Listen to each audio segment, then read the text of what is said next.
So for today's video, i-share ko nga pala sa inyo yung kayaking experience namin dito sa Goa. Pero bago nga ang lahat, is gusto ko nga palang ipakita sa inyo yung road dito or yung daan. Kasi dahil alam nyo kapag nandito kayo sa Goa, para kang nasa Pilipinas, no? Ang lakas baka Pilipinas vibe dito. Alam mo yung tipong para kang nasa probinsya, na more on coconut trees, mountains, ganyan. And syempre, hindi mo mawala yung beach. Siguro isa nga lang talaga sa culture shock ko dito is yung mga bahay, lalo na kapag ka ikaw ay nasa isang Christian house or family. Kadalasan may makikita kang cross sa labas ng bahay nila, na parang nung unang tingin ko talaga is para siyang puntod. At ito na nga yung isa sa example, 'di ba? Kung makikita nyo, para siyang puntod, pero hindi. At dyan yung nga malalaman or isa yan sa mga sign na ang nakatira doon is Christian.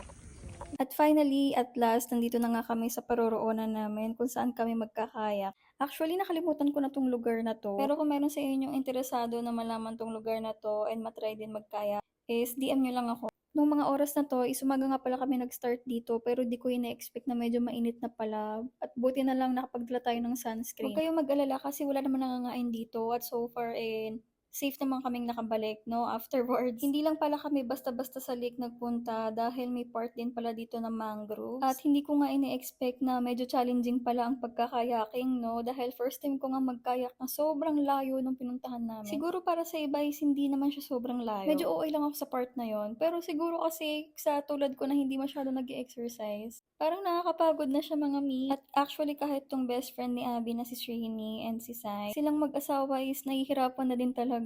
Lalo nung pumasok na kami dito sa may bandang mangroves. Lagi silang nadidikit or nai-stuck dun sa mga branches. ரைட்ல பேடல் பண்ணு ரைட்ல பண்ணு ரைட்ல பண்ணு இன்னும் ரைட்ல பண்ணு இந்த பக்கம் வந்துருங்க யா now do normal yes do left yeah one more time left go straight normal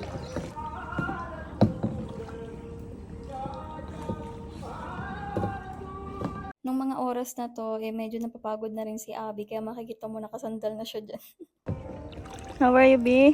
I'm good po muna how are you Good to po. don't record now you can see my stomach so badly Eto, isa na nga pala sa example to na medyo challenging. Kaya kapag ganyan, dapat hihiga ka na lang para hindi ka matamaan ng mga branches. And ito nga pala si Kuya na nagtutour guide sa amin. From Northeast India nga pala siya. Kaya kapag makikita niyo yung face niya, kaso wala akong video dito eh. Hindi siya mukhang Indian, mukha siyang Asian, ganon. Kasi lahat pala ng mga taga Northeast India is iba na yung face nila, halo-halo na. Parang tayo, parang mga Chinese, Malaysian, Filipinos, ganyan. Kaya nung nandito kami, akala din ni Kuya is from Northeast ako, ganun. Akala nyo kasi siguro iisa lang ang mukha ng mga Indians no? Pero hindi. Iba ang face ng mga from North, iba din yung mga taga South and from Northeast. And which is napakadaling i-differentiate nilang lahat kapag makikita nyo lang sa personal. Kasi ang laki din talaga ng mga pagkakaiba nila, lalo na sa kulay. Lahat ng mga taga North mostly mapuputi talaga. Yung mga South, more on medyo dark ang color. And kahit yung mga facial structures nila, iba-iba din talaga. So, ayun. right yeah that's it go row muna row So, after nga nito is pabalik na rin kami papunta dun sa entrance. Pero bago pala kami bumalik doon, meron pala kaming i-stopoveran. And sabi ni Kuya, meron daw parang cliff diving doon. Hindi naman siya sobrang taas, pero alam niyo yun, may enjoy nyo rin talaga. At dahil kailangan din talaga namin magpahinga is nagyaya din talaga kami pumunta dun sa part na yun. And ito na nga, turuan niya kami kung paano daw mag-dive. Isa nga pala sa mga napansin ko sa mga Indians is majority sa kanila hindi marunong mag-swimming. So, sa aming tatlo, ako lang yung marunong mag-swimming talaga. And yung ibang mga foreigners, yung mga Indians dito nakasabay namin, medyo takot sila na mag-dive. Kahit may life vest na, kaya halos kami lang din talaga yung nag-enjoy dito. Sabi ko kasi face your fears, ganon. And hindi naman namin to laging magagawa. So, isa nga pala to sa mga perks ng pagiging Isla Girl sa Pilipinas dahil napakadami nating dagat. Halos majority talaga sa mga Pilipino mahilig mag-swimming. And exposed na exposed talaga tayo. Kaya kung mapapansin nyo, ako lang yung walang life vest dyan kahit tumatalon sila.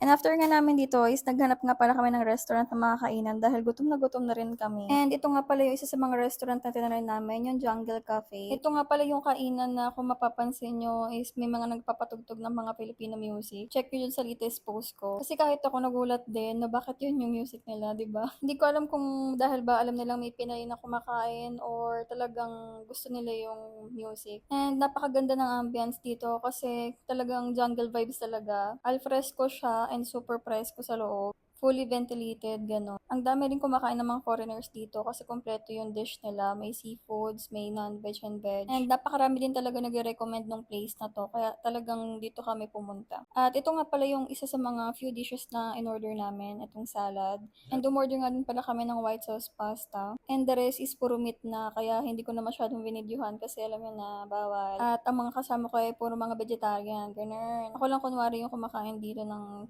alam niyo na. Pero alam niyo naman, iba ang kamandag ko, iba ang impluensya. Kaya, ayun, ang mga sumusunod na kabanata ay isang historya na. Hi, B. Hello. How are you po? Good po kayo. Good Kumusta ka muna? Okay lang. Kaya lang. Car return बन रहा है नाले के return airport ले நீங்க எப்படி வருவீங்க பாகம் வரணும்